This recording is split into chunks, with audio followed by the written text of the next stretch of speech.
Hey guys, how's it going? On this week's video, I'll be breaking down a modified version of the all fours belly lift as taught by the Postural Restoration Institute. So the all fours belly lift is similar in a sense to the 90-90 hip lift and the 90-90 hip shift with right reach. In that, I use it as a reset or a warm-up prior to actual training. And the reason that I do this is to help individuals get a better sense of where specific bones are in relation to one another. So in this drill, it's necessary for you to feel the position of your shoulder blades on your rib cage. It's necessary for you to feel your sternum starting to approach the ceiling.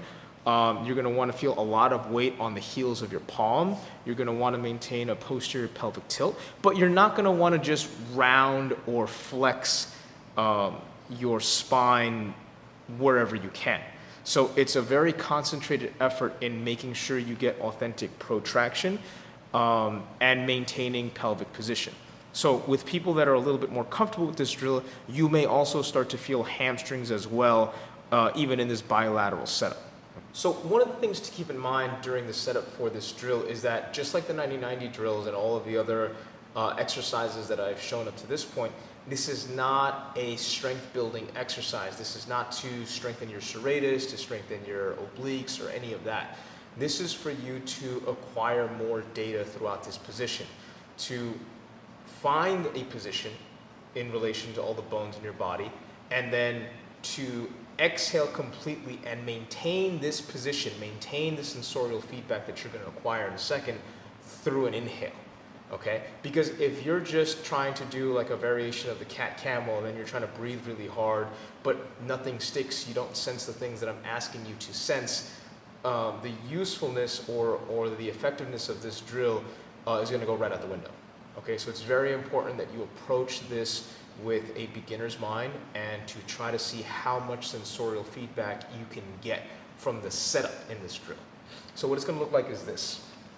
You're going to have your hands facing, your fingers facing one another. Elbows are flared out, knees are together. So in the beginning, I just want you to relax everything. Just let everything hang.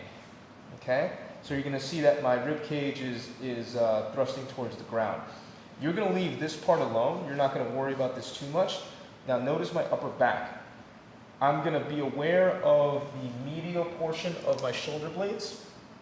And first, I'm just going to retract as much as I can to see how far I can get them together, see if I can get them to touch, just so I know what it feels like for them to approach one another.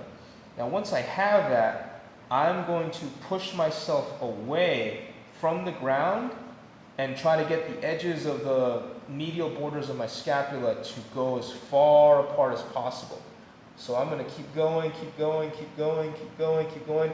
I'm going to feel the muscles in my mid to upper back start to stretch.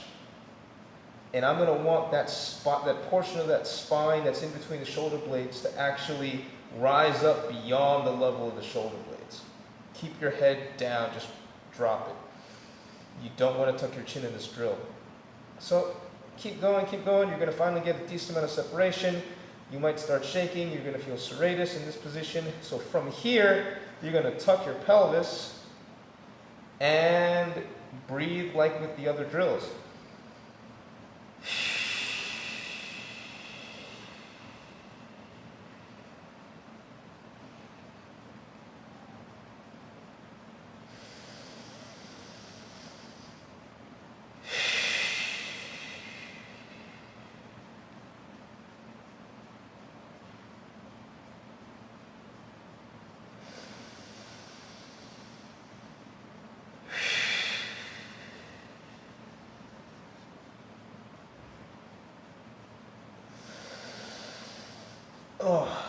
So one of the things that I want you to notice while I was going through the drill is that I was constantly spot checking on whether or not I was trying to divert my attention elsewhere. So the two things that I was primarily trying to cheat with was trying to elevate or extend my neck to retract it a little bit. So I would constantly try to spot check that and just let go of my neck. The other thing that I would partially lose was the posterior tilt with my pelvis.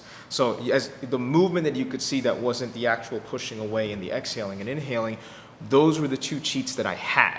The idea is that you're able to sense those two things as you are continuously trying to protract, maintain protraction, maintain that rib cage position, as well as go through a few cycles of respiration. So just to clarify with that respiration, I am exhaling until I can feel my ribs start to close in and compress, and then I'll start to feel a lot of pressure in my lower abdomen. When I inhale, I will pay extra special attention to that protraction and try not to let my shoulder blades begin to retract. So that's going to be a common cheat as well, aside from the neck position and the pelvis position. You will start to, let's see if you can see this, as I'm protracting here on the inhale. A lot of people that I've seen will love to do this. They will love to retract, or they will start to like drop their torso or rib cage towards the floor again. And that's something that you want to avoid. Things that you're going to feel with the exhale, you're going to feel obliques. With the reach, you're going to feel serratus. You may feel adductors from having your knees together. You may feel hamstrings from maintaining posterior pelvic tilt. All of those things are possible, and they're okay. You might actually cramp in any one of those areas as well. But this is a great drill to try to reacquire a thorax, reacquire sternal position before going back and adding external load with free weights or your actual training. Okay, this is also a wonderful exercise to throw in as a filler in between some heavy sets of bilateral exercises or even unilateral exercises as well. This is a staple in a lot of my clients' programs, including my own warm-ups throughout the week. So it's definitely something that you should give a try, especially if you've been foam rolling or stretching for months and you're not seeing a lot of change from those activities. Okay?